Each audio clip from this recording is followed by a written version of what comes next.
Hello and welcome to the Brandon times Ruby 100% real with anti-fitness wankery. And a lot of this fitness wankery, I guess, can easily be triggered by what we see online because we compare ourselves, well, our rate of progress to what others are doing. I have this saying that we usually compare, well, usually when we're comparing, we're already in a state of picking ourselves apart or not feeling like we're doing enough. We're not getting anywhere fast enough. Our progress is too slow.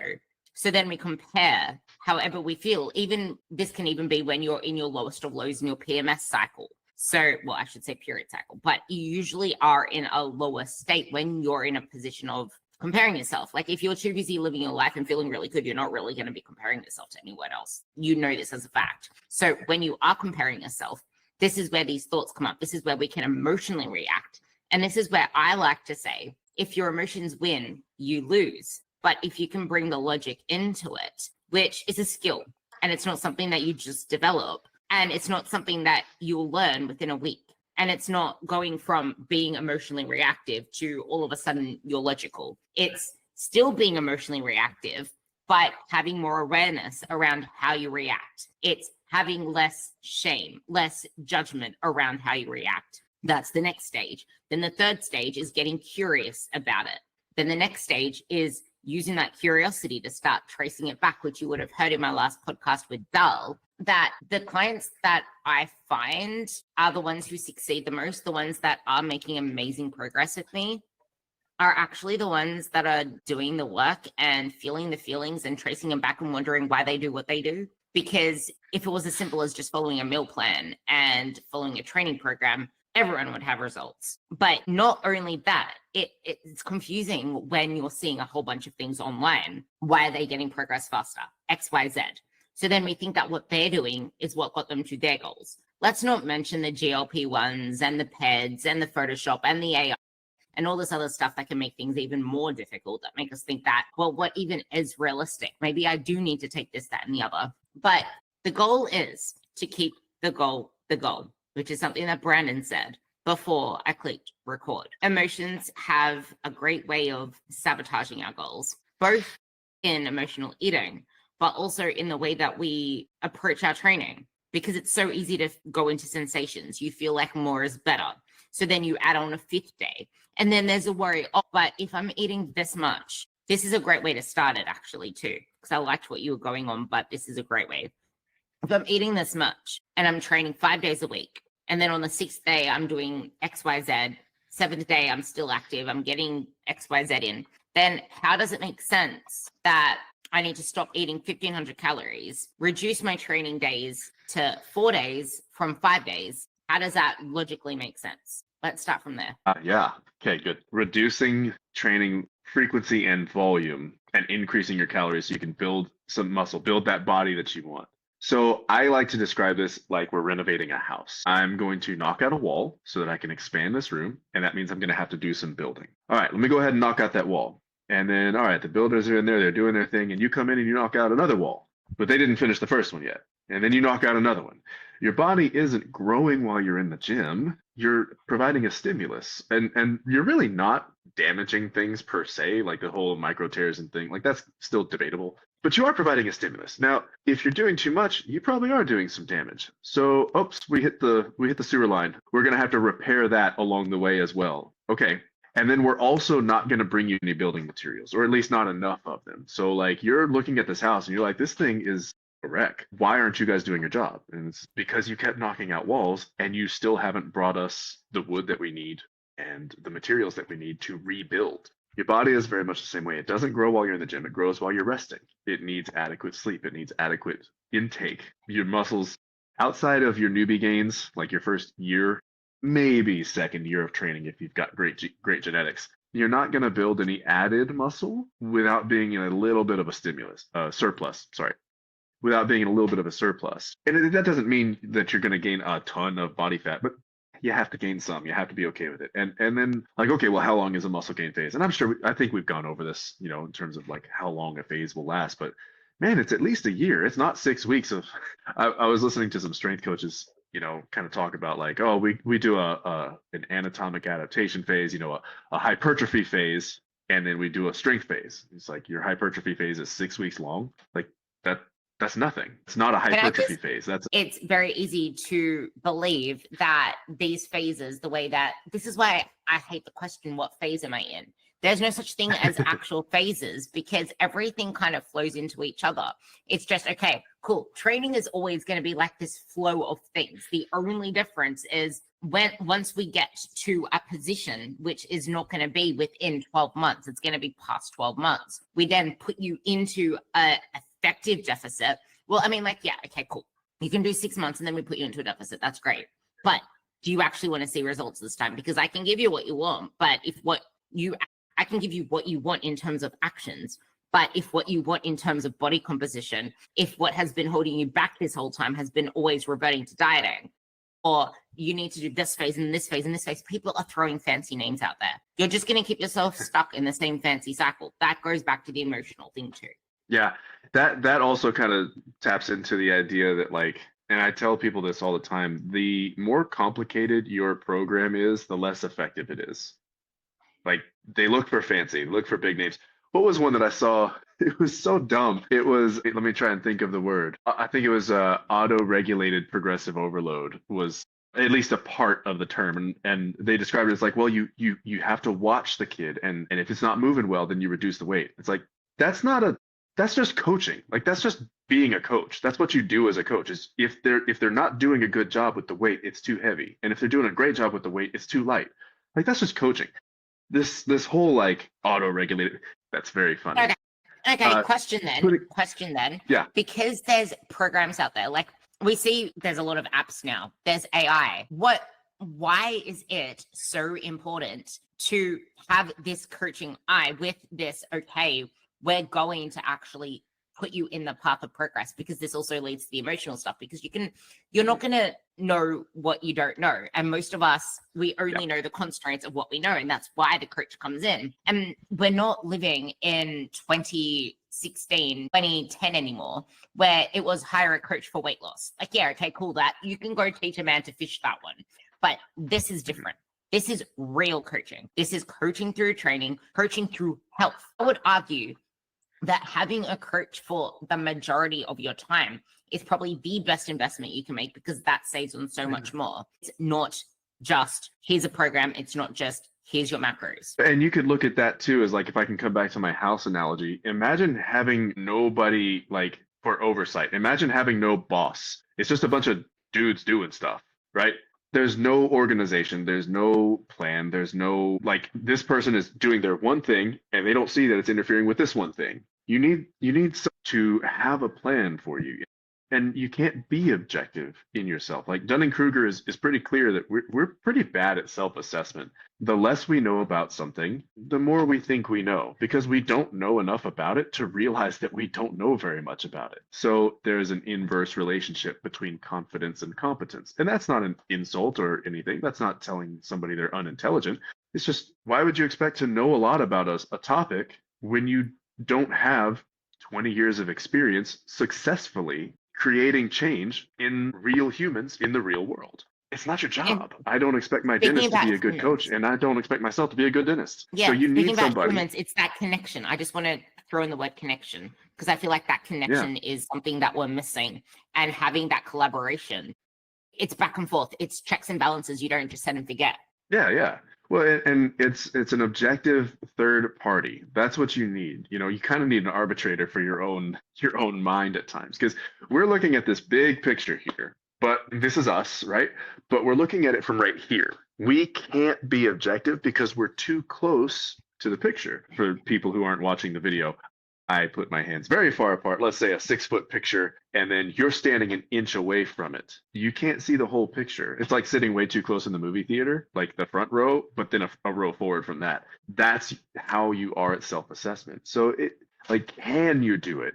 Sure, you can watch a movie like that. Will you get the most out of it? Not by a long shot, because you don't have a really clear image. You have a really clear image of like a few of the pixels on the screen, and that's great. But if you want that whole picture, you need somebody who can see the whole picture and who has been trained to see the whole picture and and who has proven themselves that they're able to see the whole picture with multiple different people living multiple different lifestyles, multiple different bodies, genetics, mindsets, circumstances.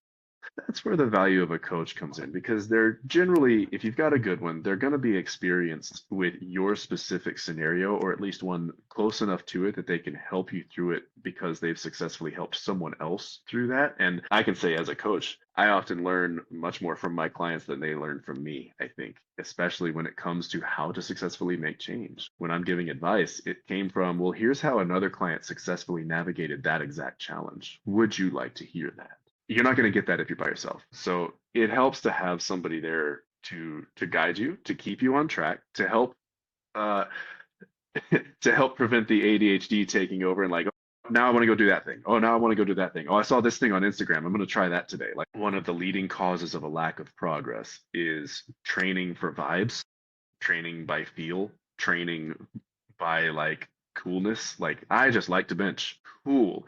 Do you have a plan for progression? Do you know how that you actually asked a question right before you said this, because I feel like we need to try to get some direction in this podcast episode, because like we need to think about, it's like we want to make something that actually relates to you instead of just like rambling on about crap that is like, okay, cool, well, I'm just going to tune out of this because I don't actually understand what the hell we're talking about.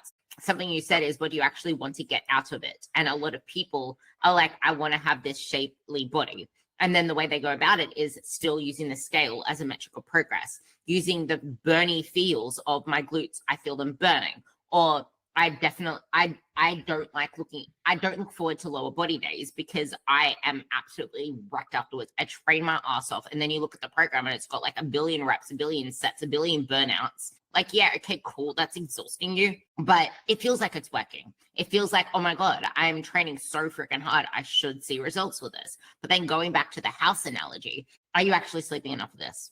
Are you actually feeding your glute growth? I can bring in where emotions held me back. I was training really hard.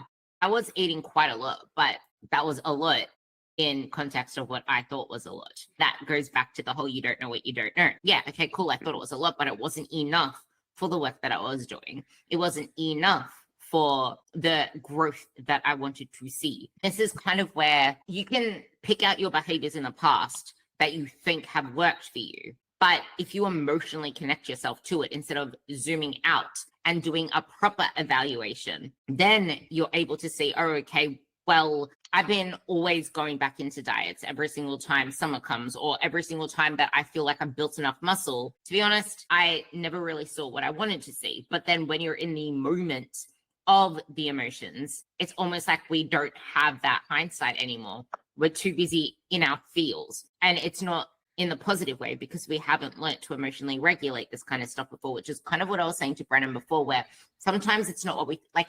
I don't get cravings, but sometimes we don't have emotional regulation. So it's not more so you're eating things out of a craving sense. It's there are all these heightened emotions. There's your environment, which is something else we touched on. You have control over your environment, which can make things easier for you. The thing is, do you choose to alter your environment, or is there something else holding you back?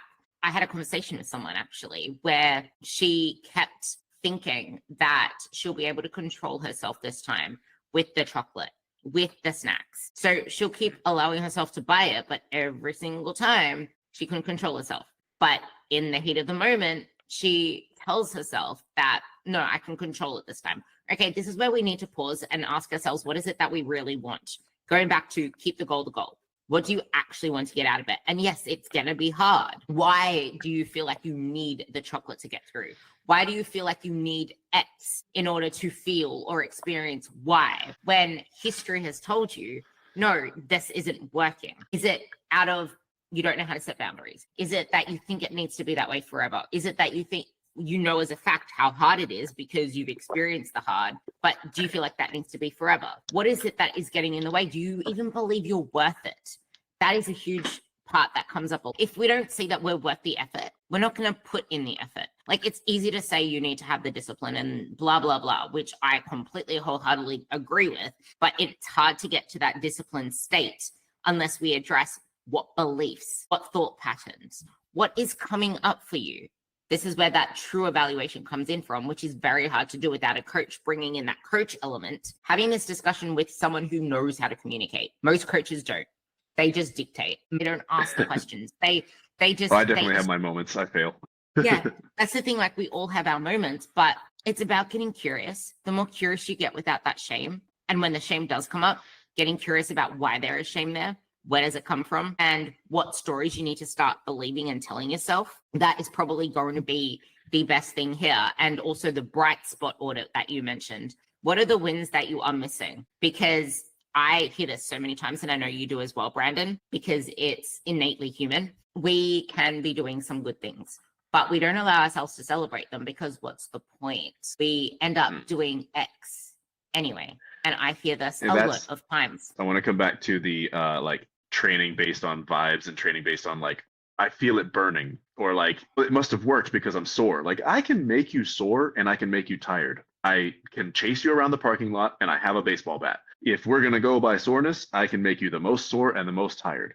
But making you better is different. You don't have to be crippled to see progress. You will be sore on occasion. You don't have to be crippled. But using soreness as a metric for success, that's not how this works. This is not a brute force game. But I want to come back to the self-control by proxy and the self-talk. So let's start there. The self-talk, you were talking about the like, I'll just mess up again, kind of idea. And that's where like, okay, let me provide some actionable steps for people struggling with this, because that might be one of the biggest failure points for a lot of people, or one of the biggest struggles rather, that's hampering them. It's hampering their progress, is the self-talk of like, well, it didn't work, it's going to keep not working, whatever, or I can't do this, or like brute forcing their self-control. Like, that's not how this works.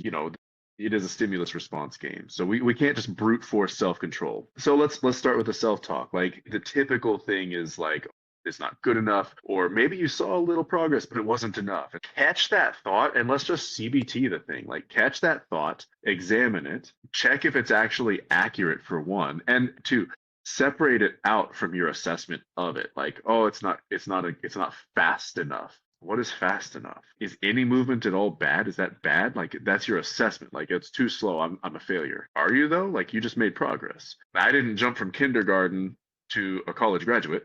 Like, that process takes time. There is no rushing this. And I was saying this earlier before we started the record, is like, this is very much like a plant. You can't force a plant to grow faster. All you can do is provide it the stimulus and cultivate the environment. You can give it the right soil, the right amount of water, the right amount of sunlight, and it will grow. But you can't force that. There is no like quick grow magic formula, at least not that I'm aware of. Science is crazy, but let me just stick with the basic analogy here. Plants grow at the rate they grow. You grow at the rate you grow. You lose body fat at the rate you lose body fat, unless you want to also sacrifice lean tissue and bone density and, I don't know, quality of life. I'm sure you probably don't want to do that. So examine that thought, take it apart, challenge it. Like, well, actually, I did see progress. Okay. So if we were to keep going, you would continue to see progress. And for every single like thought you have that is challenging your process, that's challenging you, that's telling you you're not enough, or you're not good enough, or it's not working fast enough, for every single one of those, like, you need to get the reps in. I drew this little picture to remind myself of like a seesaw or a scale. Like, one side is all of these negative thoughts. They're very heavy because you have a lot of them. We're geared to think negatively because it protected us in the past. Now it doesn't. So here's your scale, right? Here's your scale, right? So like, this heavy side is all these negative thoughts. If you get enough of these positive reps in, they will eventually outweigh the negative, but it takes more. For every one negative, you need about 5 positives to outweigh it. So, okay, let me write down 5 reasons that's not true, or just write the same reason that maybe there's a more nuanced interpretation of that thought, but write it 5 times and literally write it with your hand. That does something in the brain that's very different from typing it out or just saying it aloud. Though saying it aloud is great, writing it down will help solidify this a lot better. So if you're really serious, and I think people who are listening to this podcast are, write some stuff down. Don't write down just your struggles, write down the struggle and then break it apart into the observation and your assessment of the observation. And separate those two out, and let's focus on just the specific observation, the specific, these are the facts, these are the things that occurred. Can I Okay. also just interject there, because you mentioned somewhere in there that, yeah, did you see results? But I think this can also be a trap for someone, because it was for me as well, where you will always see results at first, but you already know, like, you can do any program in the world. You can starve yourself while training really hard and still build muscle because you're a newbie, but then that stops. And then you'll actually need to feed yourself if you want to see more results. You can do junk volume to the nth degree, see a shit ton of results and think that you're still making a lot of progress because it feels effective and you saw progress before. So let's just keep doing that because it's worked before. That is something to bring up as well, because no, just because it worked before doesn't mean it's going to continue working if you don't actually have the logic there and you don't have those conversations, because I see so many people. Another one is what is actually making you believe that to be true? So much out there can confuse you with, okay, well, longevity this, longevity that. We need to train. We have to not train heavy because it's not good for injury risk, or it's not good for your back. Well, why is that information actually getting fed to you? Well, because you're worried about your back and social media.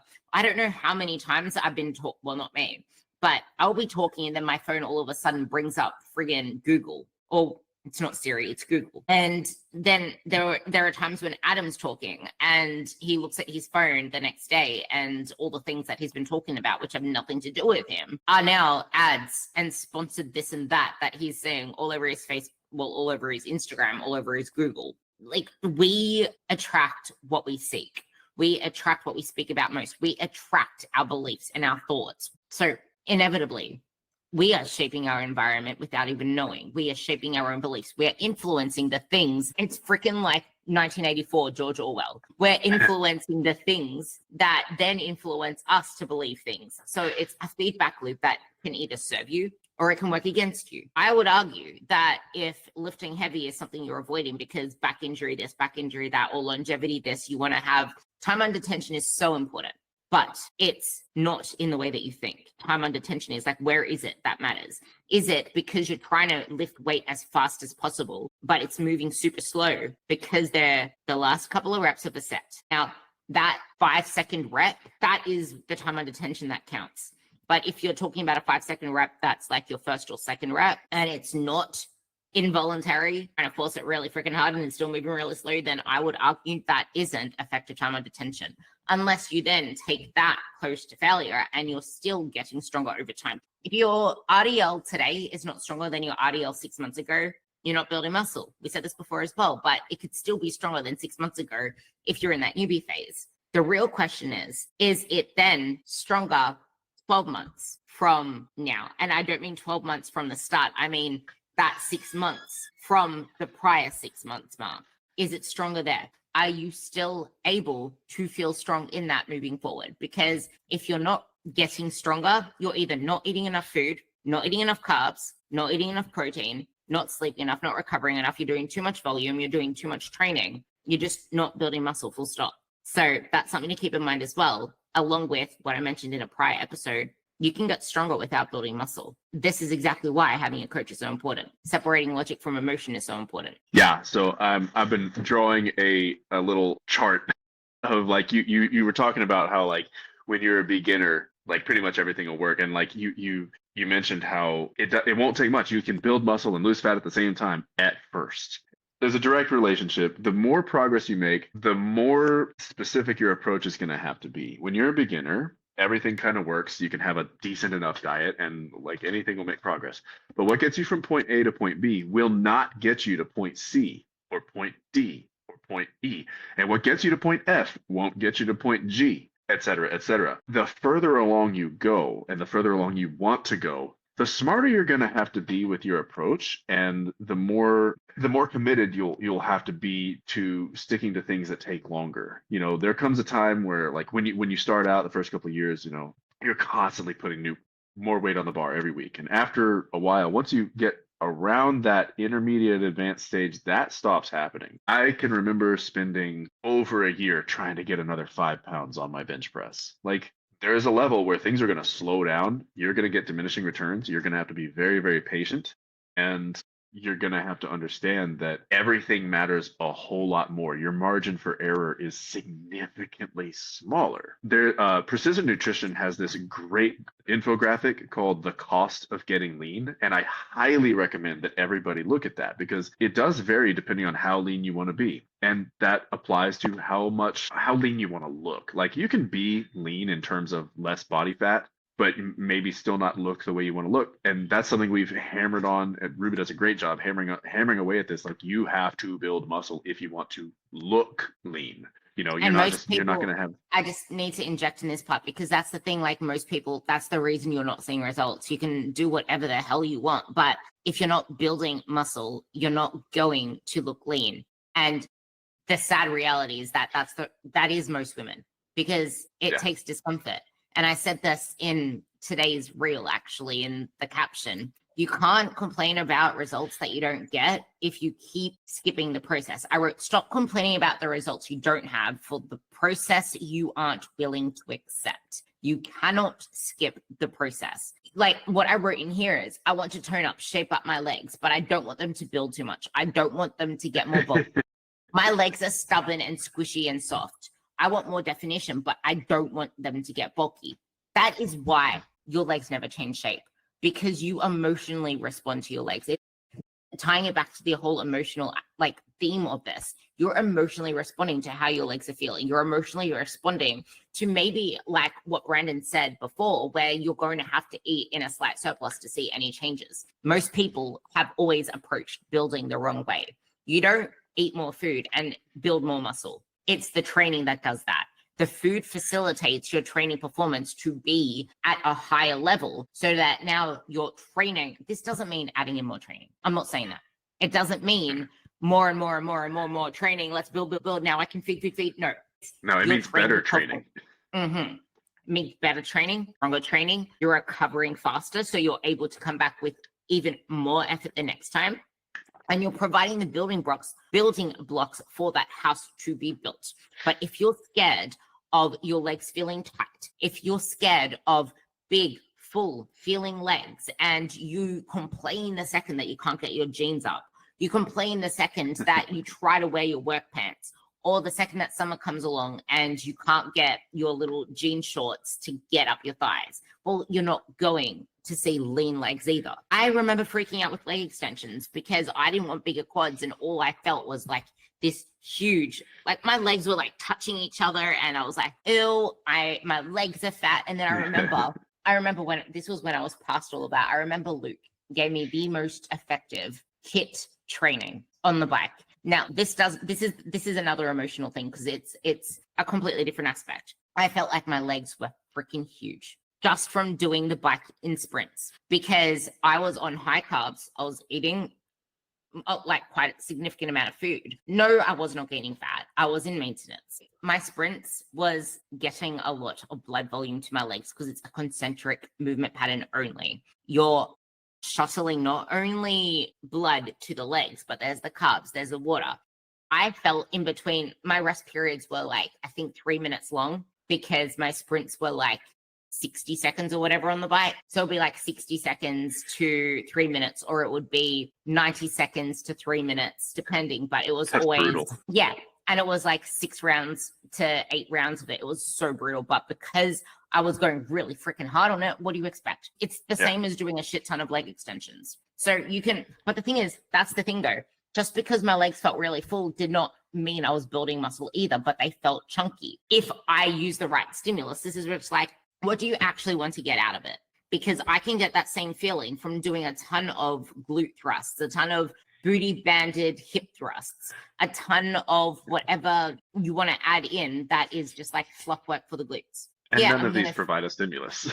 Exactly, but you're going to feel it. Not unless you're very, very deconditioned and like can't walk. It's going to provide a burn. It's going to provide a pump. It's going to make you feel like it. So it's going to be a feeling stimulus, but it's not going to be a building stimulus. So I feel like that like kind of all ties in to reiterate what you were saying. There's a level of stimulus that'll bring you out of atrophy to like, okay, you can now function. And that's about as much as they'll provide. That's like rehab stimulus.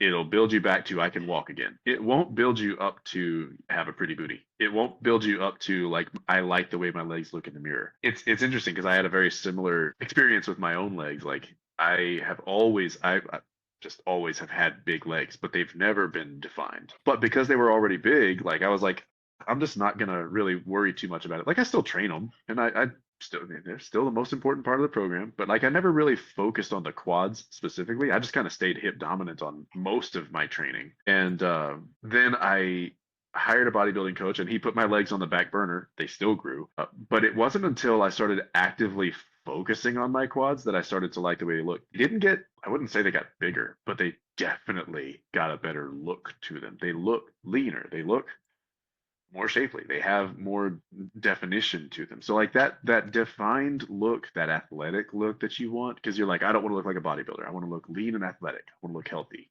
Yeah, that requires more muscle than you think, and it requires you to train as if you're trying to get big. This is what I tell every female client that I get in here who's trying to do like a physique kind of thing. Because not all of them are. I get a lot of people who are here like, hey, I want to be able to play with my grandkids. But the ones who come in and they're like, I want to look this way. I tell them, all right, you're going to train as if you're trying to build the biggest legs known to man. And then you're going to eat this healthy diet. And we're going to put you in, a pretty decent amount of intake. We're not going to make you fat. We're not going to make you skinny. We're just going to very slowly push your calories up a little bit, just a little bit.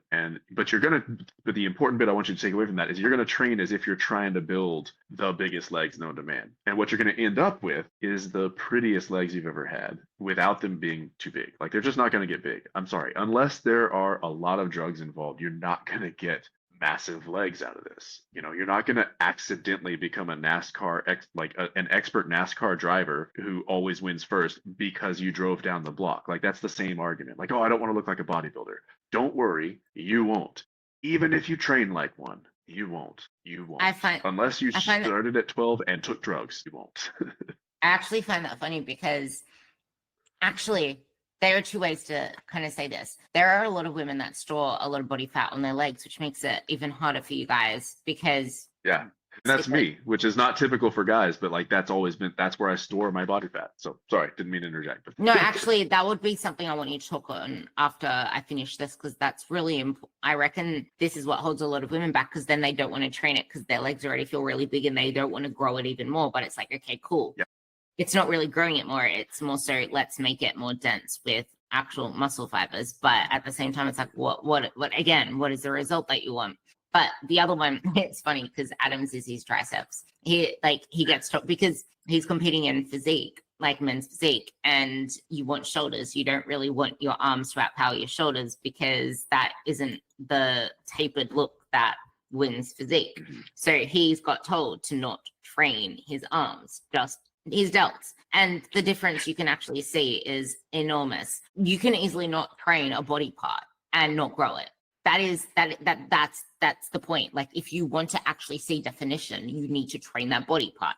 The fact that his delts have so much more shape now, it's because he's been training it to grow them. And the same with your legs. Like you can spot enhance and you cannot spot reduce, but you're not going to get that leaner look unless you build muscle. And the difference is that he's an enhanced male. The other difference is that females, especially over 40, are the complete opposite of that. Yeah. Complete opposite. Even actually, I would argue over 30 because from the age of 20 something, your testosterone starts to reduce. After the age of 40, you have perimenopause symptoms. You can even start at 35.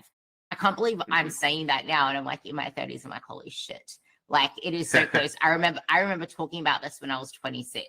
Like, wow. Regardless, it's like perimenopause can start when you're 35 onwards, and all of these things make it even harder for you to build muscle, let alone keep muscle. So you should be doing everything you can to build it. So if you're struggling, just to sum that off, because I want you to talk about that whole leg thing as well. If you're struggling to see the leanness that you want, maybe it's time to do what you haven't been doing, which is to grow to actually get big. But you need to feed that. It's not just training to get big. It's actually fueling yourself enough. And I'm going to say it again, 1600 calories is not your maintenance. Amen. Yeah, and I do want to carry this further too. Like, so okay, you store body fat on your legs. Why wouldn't you want to grow the metabolic machinery that burns more calories, especially there? Like, no, Ruby said it. You can't spot reduce. It's actually like there was some research that showed like you can, but it's on such a small scale that you would never notice it in 100 years. Like you could spot reduce like crazy, and what would happen if you compared two people, one who did and one who didn't, is you wouldn't be able to tell the difference at all unless you had a microscope. So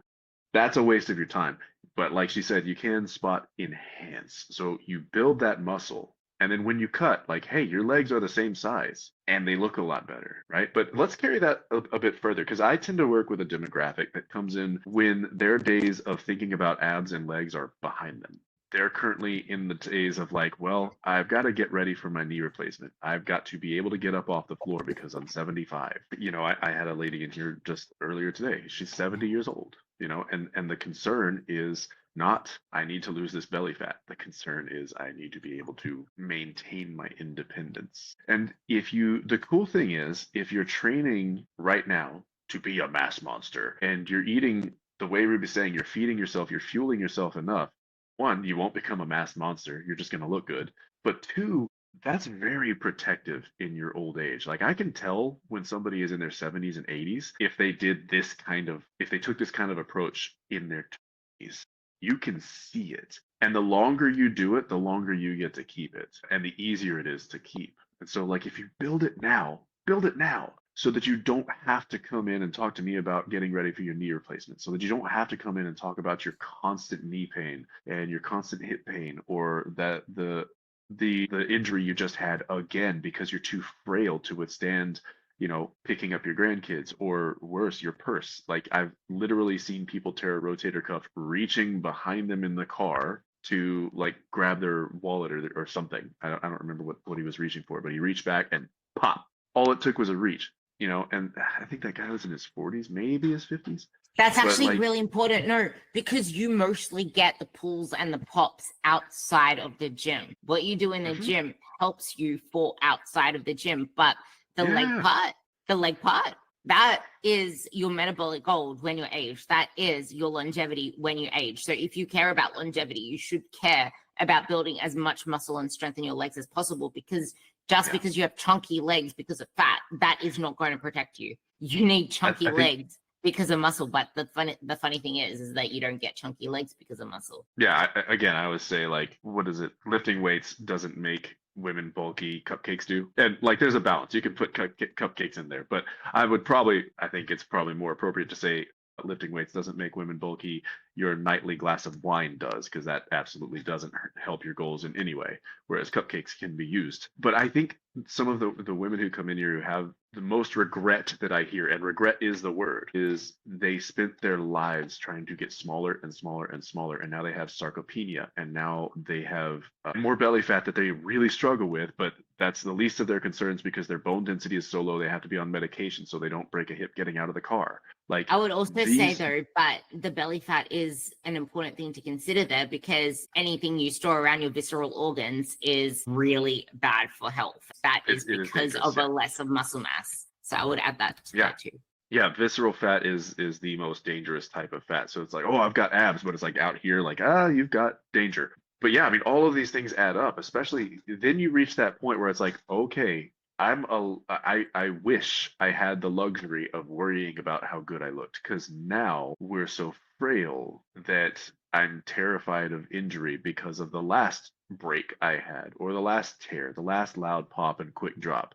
Like, take this seriously now. Build muscle now because it's protective later. The bonus is it's just going to make you look the way you want to look. But you're playing the long game because the time is going to pass no matter what you do. You can either waste it or you can invest it. I like that. You need to wait. Like, you need to get real about your actions, your results, I should say. They're shown in your receipts. Show me the receipts. And the receipts, I mean, what are you buying at the shops? What are your calories? What are your protein intake grams? What are your fruits and veg? What are you doing on a daily basis? What habits are serving you? What habits are taking you away? But you can address those however many fingers I said, there's more, all that you want. None of that is going to stick if you don't do what we mentioned before with tracing, number one, tracing the emotions up the chain to figure out what is the root cause of this, because we need to stop pulling people out from the stream and start figure out why the hell they keep falling in anyway, number one. Number two, you don't know what you don't know. Get yourself a coach. Why is it that you're so willing to spend your money on monster drinks every single day, which are $5, $6 sometimes here, if you get them from the gas station? If you get them from Woolies or the supermarket, I should say, they're still $4 or $5. So that is about $35 a week.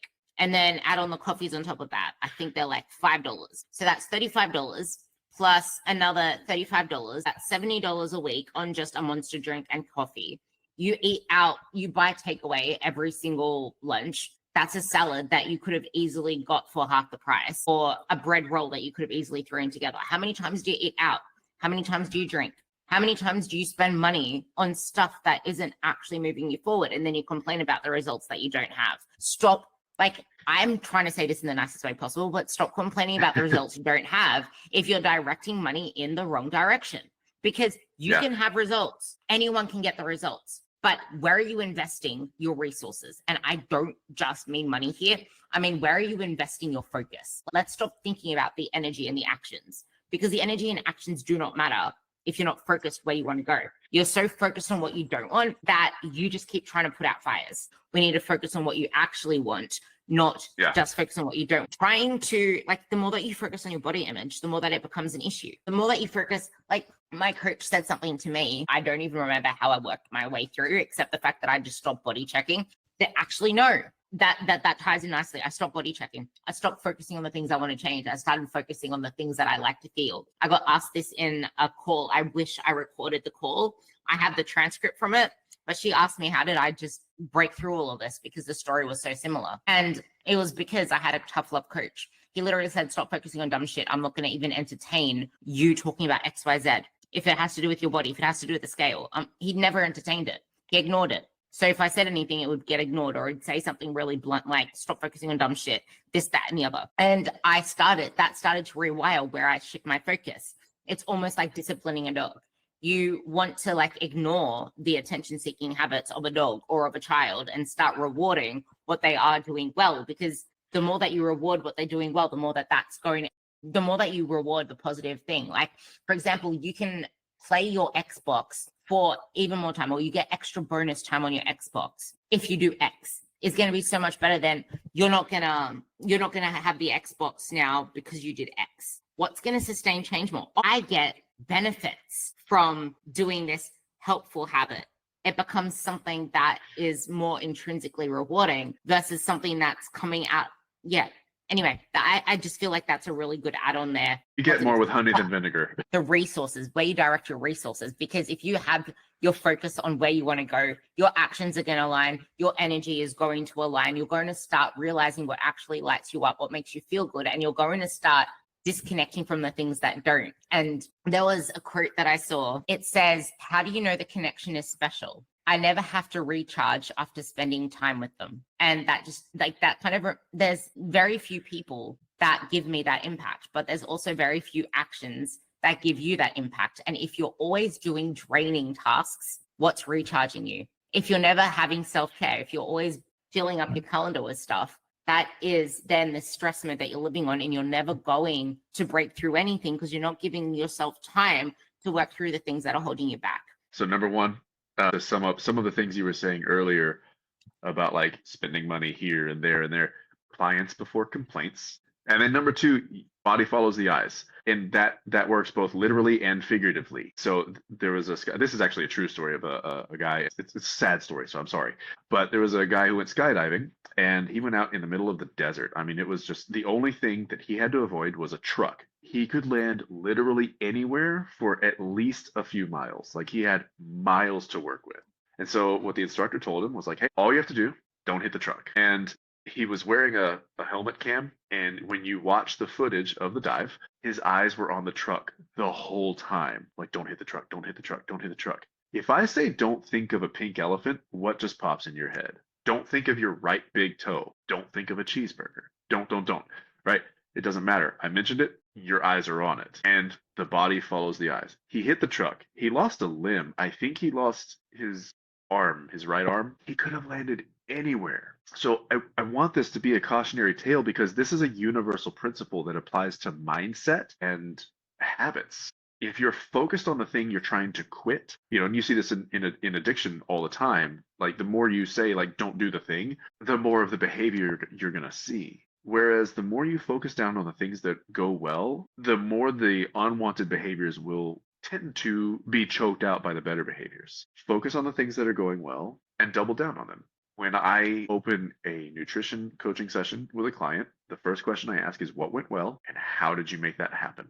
I don't ask what sucked, or I don't ask what's the update, because the update is always something. Well, I sucked here. I was bad here. Like, what went well? And I've found that to be a very successful approach. If you want to see results, that would be the best approach for you to take with your own mentality, your own self-talk, and your own focus. When you look in the mirror, for every one thing you're like, oh, I want to get rid of this, and then you grab the thing, right?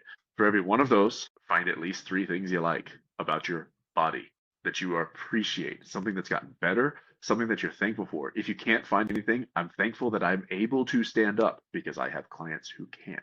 Thankful that I'm able to stand up straight and I'm not in pain here. Like, oh, this shoulder hurts, but this one doesn't. And while this does hurt, it's functional. Whatever you can find it and appreciate it. We're always like, if you think of the biases, we have a negativity bias, and the more that you try to figure out what led to you doing things that are well, the more that you highlight the things that are going well and then trace it back to what helped that situation, the more that you can repeat the success behaviors. So that's a really good actionable tip for you. I have a couple more that I'm going to just quickly highlight. If you want a toolkit for this, inbox me at TransformXRuby.